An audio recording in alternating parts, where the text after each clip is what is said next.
और रही बात कि डेंटिस्ट डॉक्टर्स हैं या नहीं है, इसके लिए मैं यही कहूँगा कि जब दांतों में दर्द होता है तो फिर आप डेंटिस्ट के पास ही जाएंगे, आप किसी जनरल फिजिशियन के पास नहीं जाते हैं। अगर इंट्रिंसिक स्टेन है तो कोई भी टूथ प्रोडक्ट उसको जो भी वाइटनिंग क्रीम या जो भी जेल्स हैं उसको ठीक नहीं कर सकते हैं। तो अल्सर अगर बहुत टाइम तक हील नहीं हो रहा है तो ये एक इंडिकेशन है कि ये ओरल कैंसर की तरफ जा सकता है। बहुत सारे पेशेंट्स में जो स्मोक करते हैं या टोबैको कंज्यूम करते हैं उनमें वाइट पैचेस भी होते हैं, तो वो भी एक साइन है कि ये ओरल, जरूरी नहीं है कि वो ओरल कैंसर ही हो, बट प्री कैंसरस स्टेज भी हो सकती है। वो आपके किसी बच्चे के दांत में प्रॉब्लम है तो आप देखते हैं कि पेशेंट, बहुत सारे डेंटिस्ट होते हैं जो कि पेशेंट मैनेज ही नहीं कर पाते हैं।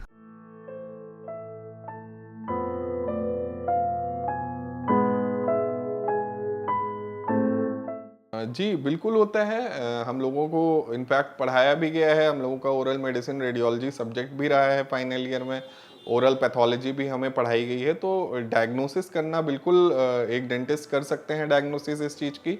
और उसके बाद वो आपको हमारे में एक स्पेशलाइजेशन भी होता है, ओरल मैक्सिलोफेशियल सर्जन्स भी होते हैं जो कि इस चीज़ का ट्रीटमेंट भी कर सकते हैं। जो मुंह से रिलेटेड कैंसर होते हैं उसका वो इलाज भी कर सकते हैं। तो एक डेंटिस्ट बिल्कुल डायग्नोसिस कर सकता है और यहाँ तक कि ट्रीटमेंट भी कर सकता है इस चीज़ का। देखिए, एक सबसे जो है ज़रूरी जो हम नोट करते हैं पेशेंट के मुंह में, पेशेंट जनरली कब कंप्लेंट लेके आता है कि मुंह में काफ़ी टाइम से अल्सर बना हुआ है।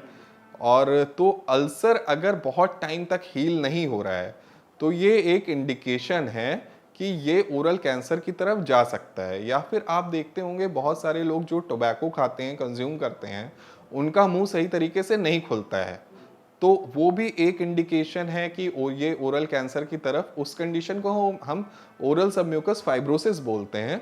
उसमें क्या कि आपके जो है, जो बक्कल म्यूकोसा है, जो गाल है, उसमें फाइबर्स का डिपोजिशन होना स्टार्ट हो गया है। तो उस वो भी अगर लॉन्ग टर्म में देखें तो वो भी ओरल कैंसर का बड़ा कॉज हो सकता है। या फिर एक इंडिकेशन और होता है कि आप वाइट पैचेस देखते हैं बहुत सारे पेशेंट्स में जो स्मोक करते हैं या टोबैको कंज्यूम करते हैं, उनमें वाइट पैचेस भी होते हैं, तो वो भी एक साइन है कि ये ओरल, जरूरी नहीं है कि वो ओरल कैंसर ही हो, बट प्री कैंसरस स्टेज भी हो सकती है वो आगे चल के, जो कि कैंसर का फॉर्म ले सकती है।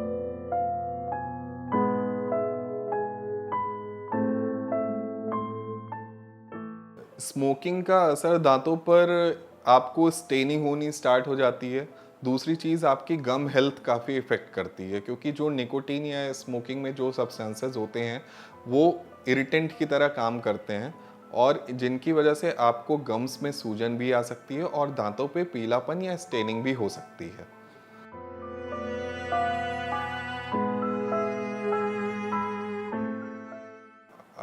दांत अंदर से काला होना, मतलब देखिए, दो तरीके से स्टेन्स होते हैं। एक एक्सट्रिंसिक स्टेन होते हैं जो कि बाहर बाहर की, दांत की बाहर की परतों की तरफ जो स्टेनिंग होती है उसे हम एक्सट्रिंसिक स्टेनिंग बोलते हैं। दूसरी इंट्रिंसिक स्टेनिंग होती है। इंट्रिंसिक स्टेनिंग की बहुत सारी वजहें हैं।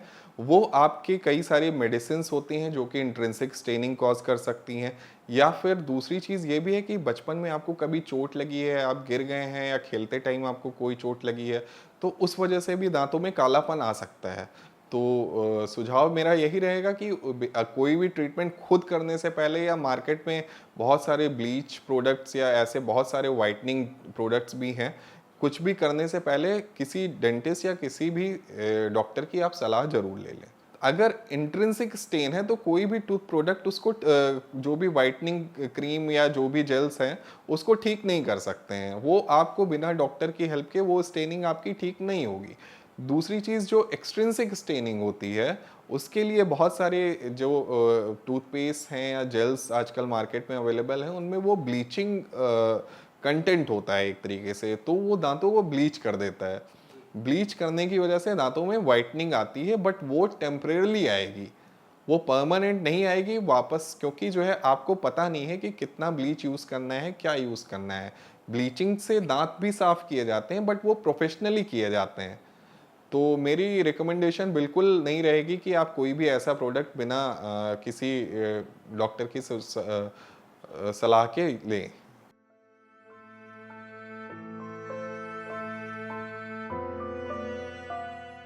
ठंडा गर्म पानी दांतों में लगने का सबसे बड़ा कारण ये है कि आपके दांत जो है या तो घिस गए हैं या तो दांतों में कैविटी हो गई है कहीं पे।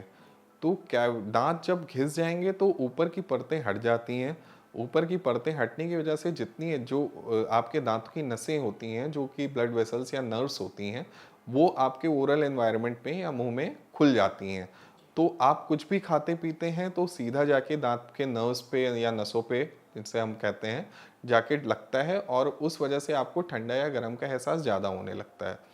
और अगर कैविटी है तो उसमें अगर मान लीजिए वो आपकी दांत की अंदर की जो लेयर्स होती हैं अगर उसके बहुत पास है तब भी आपको ठंडा गर्म का एहसास होना शुरू हो जाएगा।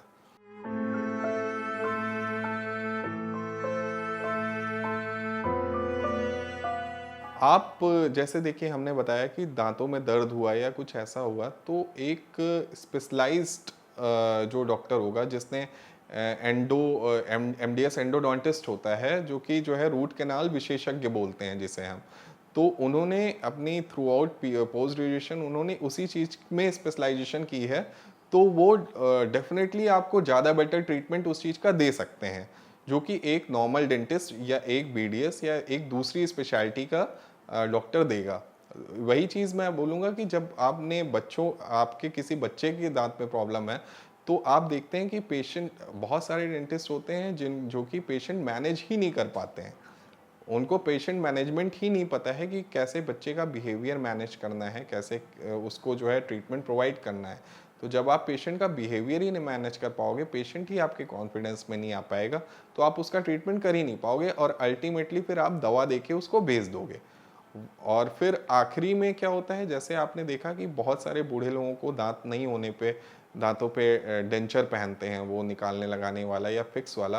तो उसके लिए हमारे यहाँ प्रोस्थोडोंटिस्ट होते हैं जो कि एक स्पेशलाइज्ड ब्रांच है जो जिन्होंने इसी डेंचर्स में इम्प्लांट्स में ही पोस्ट ग्रेजुएशन किया हुआ है। तो आप अपने पास के निकटतम जो भी प्रोस्थोडोंटिस्ट हैं या एक बार आप गूगल कर लें कि किस इस चीज़ के स्पेशलाइज्ड डॉक्टर कौन होते हैं।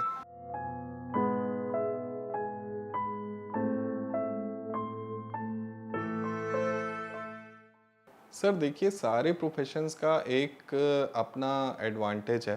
सारे प्रोफेशंस की एक जो मेडिकल फैटर्निटी है, सब मिलजुल के काम करते हैं तो काम ज़्यादा बेहतर तरीके से किया जा सकता है। और रही बात कि डेंटिस्ट डॉक्टर्स हैं या नहीं हैं, इसके लिए मैं यही कहूँगा कि जब दांतों में दर्द होता है तो फिर आप डेंटिस्ट के पास ही जाएंगे, आप किसी जनरल फिजिशियन के पास नहीं जाते हैं। तो सारी स्पेशलिटीज़ की अपनी इम्पोर्टेंस है, तो इस चीज़ को लेके जो है किसी का मजाक उड़ाना या ये तो कहीं से भी इस चीज़ को सही नहीं साबित करता है। तो हाँ, डेंटिस्ट डॉक्टर्स हैं, बिल्कुल हैं। और जो है आपको अगर कभी भी ज़रूरत पड़ेगी तो आपको इस चीज़ की अहमियत समझ में आएगी।